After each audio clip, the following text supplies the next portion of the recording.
सत्संग जी, प्यार से कहना धन निरंकार जी। आप सभी महापुरुषों के चरणों में दास की प्यार भरी धन निरंकार जी।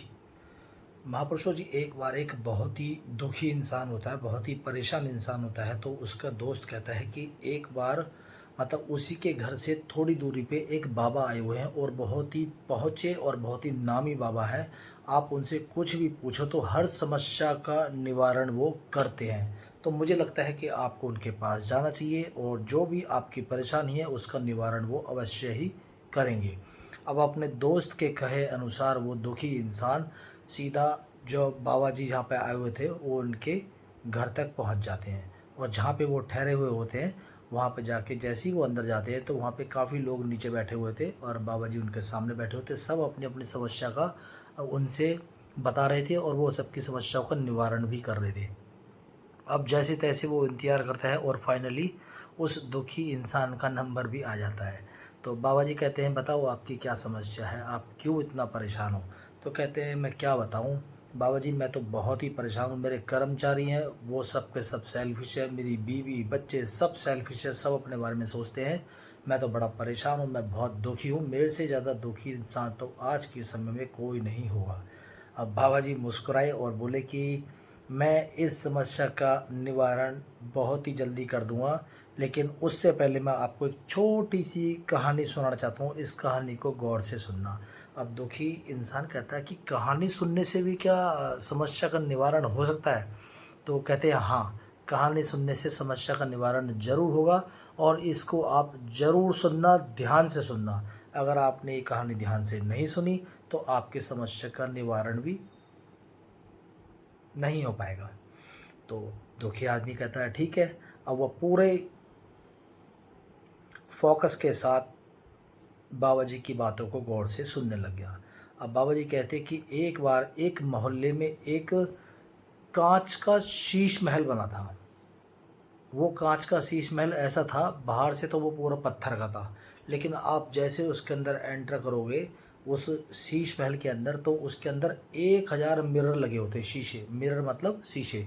1000 शीशे अंदर लगे होते चारों तरफ से। अब उसके अंदर एक छोटी सी बच्ची जाती है फुटबॉल को लेके और अंदर जाके खेलना शुरू करती है। अब वो देखती है जैसे ही वो बॉल को फुटबॉल से खेलती है तो वो देखते हैं कि हज़ारों बच्चे उसके साथ खेल रहे हैं फुटबॉल। अब वो उनको देख के बहुत खुश होती है। वो कहती है यार ये जगह तो बहुत ही अच्छी है, यहाँ तो सब बच्चे खेल रहे हैं और जैसे मैं खुश हूँ ये बच्चे भी खुश हैं, ये जगह से अच्छी जगह कोई हो ही नहीं सकती। अब वो ये बोल के लड़की वहाँ से चली जाती है और कहती है यहाँ तो मैं बार बार आना चाहूँगी, क्योंकि यहाँ पे सब लोग कितने खुश होकर खेल रहे हैं और सब के सब अपनी मस्ती में खेल रहे हैं। इतना बोल के वो लड़की चली जाती है। अब वहीं पे एक दुखी आत्मा मतलब दुखी आदमी आदमी आता है और वो जाके अंदर बैठ जाता है। अब वो दुखी होकर बैठ जाता है तो वो देखता है कि उसके चारों तरफ हज़ारों आदमी वो भी दुखी होकर बैठ जाते हैं। अब वो देखता है कि कहीं ये मेरे से दुखी तो नहीं है, तो वो उनको धक्का देने का प्रयास करता है।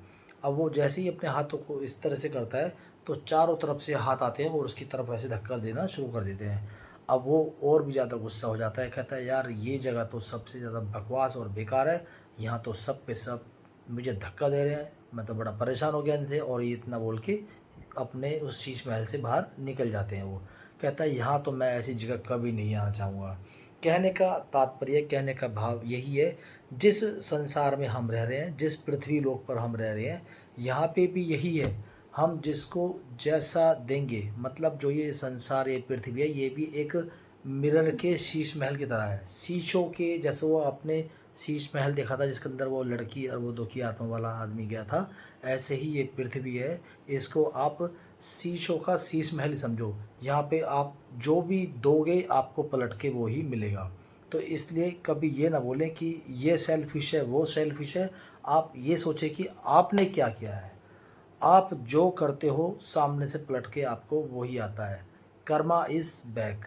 तो इसलिए जो भी कर्म करो, किसी के साथ अच्छा करोगे तो अच्छा ही मिलेगा, बुरा करोगे तो बुरा ही मिलेगा। लेकिन ये ब्लेम करना बंद कर दो कि सब के सब सेल्फिश हैं, ये अपने बारे में सोचता है, वो अपने बारे में सोचता है। आप ये सोचो कि आप क्या सोचते हो और आप दूसरों के साथ क्या करते हो। तो आप ये सोच के चलो कि ये जो पृथ्वी है, जिस पृथ्वी पर हम रह रहे हैं, जहाँ पे हम अपना जीवन यापन कर रहे हैं, ये एक शीशों का शीश महल ही है, जहाँ पे आप जो दोगे पलट के आपको वो ही आएगा। इसलिए कोशिश करें, सबके साथ अच्छा बर्ताव करें और सबको जो भी दें अच्छा ही दें, अच्छे कर्म करें, सभी से प्यार मोहब्बत करें, प्यार बाँटें, प्यार फैलाएं और नफ़रत जहाँ मिले उसका खात्मा कर दें, क्योंकि नफ़रत से सिर्फ तबाही फैलती है और प्यार से हर जगह प्यार ही फैलता है और प्यार बढ़ता है और प्यार में बरकत होती है। साथ संगत जी, प्यार से कहना धन निरंकार जी।